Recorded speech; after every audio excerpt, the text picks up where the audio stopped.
আজকের এই ভিডিওতে আমরা দেখব যে কিভাবে মাইক্রোসফট অফিস অ্যাপ্লিকেশনের যেকোনো ফাইলে এমন ফাইল লোকেশনটা ডিফল্টভাবে সেট করা যায়। আপনারা অনেকেই হয়তো চিন্তা করছেন যে এই যে ফাইল লোকেশনটা এখানে আমি দিয়েছি, এটা হয়তোবা ম্যানুয়ালি টাইপ করে দিয়েছি, কিন্তু সেটা মোটেও না। এটা একটা সিস্টেমের মাধ্যমে এখানে ইনসার্ট করা হয়েছে। তো আপনি যে ডকুমেন্টটি ওপেন করবেন না কেন, সেই ডকুমেন্টে যদি এমন ফাইল লোকেশন দিয়ে দেন, সেক্ষেত্রে আপনার কি কি সুবিধা হতে পারে সেটা আমরা পরবর্তীতে আলোচনা করব। এখন দেখব যে কিভাবে যেকোনো ফাইলে এমন ফাইল লোকেশনটা ইনসার্ট করা যায়। তো আপনারা দেখতে পাচ্ছেন যে আমি মাইক্রোসফট ওয়ার্ডে এই যে ডকুমেন্টটা ওপেন করেছি, এই ডকুমেন্টের নিচে কোনো ফাইল লোকেশন দেওয়া নাই। তো এখানে আমরা ফাইল লোকেশনটা অ্যাড করব। আর ফাইল লোকেশনটা অ্যাড করার জন্য প্রথমে আপনাকে ইনসার্টে ক্লিক করতে হবে। ইনসার্টে ক্লিক করার পর এখানে হেডার এবং ফুটার দুইটা অপশন দেখতে পাবেন। তো আপনি যদি আপনার ফাইল লোকেশনটা হেডারে দিতে চান, অর্থাৎ এই ফাইলের উপরে দিতে চান, সেক্ষেত্রে আপনি এখান থেকে হেডার চুজ করবেন। আর আপনি যদি ফুটার দিতে চান, অর্থাৎ এই ফাইলের নিচে সর্বনিচে যদি এখানে এই ফাইল লোকেশনটা উল্লেখ করতে চান, সেক্ষেত্রে এখান থেকে ফুটারটা সিলেক্ট করবেন। ক্লিক করার পর এখানে দেখতে পাবেন যে ব্ল্যাঙ্ক ফুটার একটা অপশন রয়েছে, এটাতে ক্লিক করবেন। তো এই ব্ল্যাঙ্ক ফুটারের টাইপ হেয়ার এই টেক্সটটা সিলেক্ট থাকা অবস্থায় আপনারা এখান থেকে এই যে কুইক পার্টস যে অপশনটা রয়েছে এটাতে ক্লিক করবেন। ক্লিক করার পর এখান থেকে ফিল্ড একটা অপশন রয়েছে, এই ফিল্ডে ক্লিক করবেন। ক্লিক করার পর এইখানে একটা ডায়লগ বক্স ওপেন হবে। এবার এখান থেকে এই যে ক্যাটাগরিজ একটা অপশন রয়েছে, এই ক্যাটাগরিজের ড্রপডাউনে আপনারা ক্লিক করবেন। ক্লিক করার পর এখানে ডকুমেন্ট ইনফরমেশন একটা অপশন রয়েছে, এটাতে ক্লিক করবেন।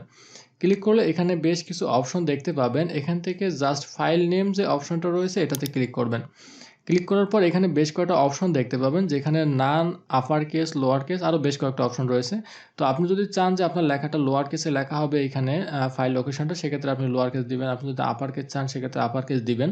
আর যদি কোনো কিছুই না দিতে চান সেক্ষেত্রে নান দিয়ে এখান থেকে এই চেক বক্সটা চেকমার্ক করে দিবেন। চেকমার্ক করে এখান থেকে ওকেতে ক্লিক করে দিবেন। ওকেতে ক্লিক করার পর এখানে দেখতে পাচ্ছেন যে আপনার ফুটারে ফাইল লোকেশনটা চলে আসছে, যে এখানে লেখা আছে ই পার্টিশনের মধ্যে টেক্সট ফোল্ডারের মধ্যে অর্গ ফর প্র্যাকটিস ফোল্ডারের মধ্যে এ সিরিজ টেক ডট ডক্স নামে একটা ফাইল রয়েছে, যে ফাইলটা এইটা।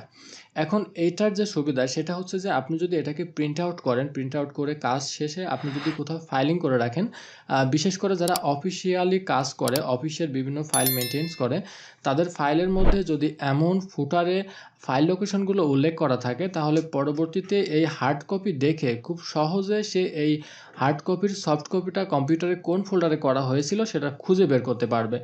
তো আমি এটাকে একটু রিসাইজ করে নিলাম। রিসাইজ করার পরে এখানে আমি যদি ফুটারে আসি, দেখতে পাচ্ছেন যে ই পার্টিশন। তো আমার কম্পিউটারে অ্যাক্সেস করার পর এখানে দুইটা পার্টিশন দেখতে পাচ্ছেন, যেখানে সি এবং ই। তো এখানে যেহেতু ই উল্লেখ করা আছে, আমি ই পার্টিশন অ্যাক্সেস করলাম। অ্যাক্সেস করার পর এখানে দেখতে পাচ্ছেন যে টেস্ট ফাইল। তো এখানে এই যে ফোল্ডারগুলো রয়েছে এর মধ্যে টেস্ট ফাইল যেটা রয়েছে এটাতে ক্লিক করলে এরপর এখানে আরও বেশ কয়েকটা ফোল্ডার রয়েছে, যেখানে এখানে দেখতে পাচ্ছেন যে অর্গ ফর প্র্যাকটিস। তো এখানে দেখতে পাচ্ছেন যে অর্গ ফর প্র্যাকটিস যে ফাইলটা আছে এটাতে ক্লিক করলে আপনারা এই যে এ সিরিজ টেক ডট ডক্স একটা ফাইল রয়েছে এটা এখানে দেখতে পাচ্ছেন।